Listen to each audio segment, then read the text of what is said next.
நம்ம கஸ்டமர் பார்த்தீங்கன்னா நம்ம புக்கில் இருந்த மாதிரி இதே கிளாத்து படி இந்த பீகாக் டிசைன் கேட்டிருக்காங்க.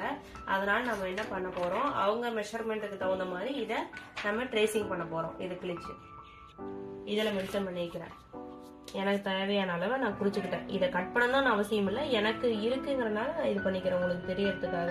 நான் இங்கே 8.5 மெஷர் பண்ணிக்கிறேன். வித்து பாருங்க 6 இருக்கு. இது வந்து நம்ம எது சென்டர் பாயிண்ட்ல வைக்கிறது அப்படிங்கிறது உங்களுக்கு கன்ஃபியூஷனா இருக்கும். அதனால நான் என்ன சொல்றேன் அப்படின்னா, நம்ம இந்த சென்டர் வந்துட்டு நம்ம கோடு போட்டு வரைஞ்சிருப்போம்.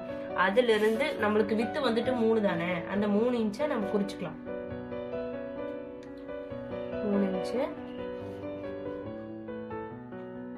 3 இன்ச்சு அந்த சைடு இந்த சைடு 3 இன்ச்சு குறிச்சுக்கிட்டோமா. இப்ப இதை அப்படியே எடுத்து இங்க பிக்ஸ் பண்ணணும்.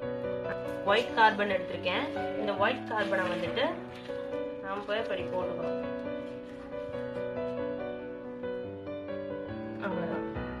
இப்ப இதை அப்படியே வரைஞ்சிக்க வேண்டியதான், நம்மளுக்கு எதுவுமே தேவையில்லை.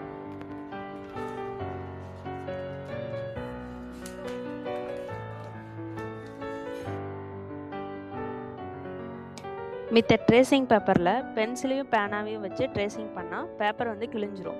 அதை மறுபடியும் வந்துட்டு நம்ம ரீயூஸ் பண்ண முடியாது. அதே நம்ம போடுறது வந்துட்டு 100 GSM ட்ரேசிங் பேப்பர். இதில் மல்டிபிள் டைம் ட்ரேசிங் பண்ணிக்கலாம்.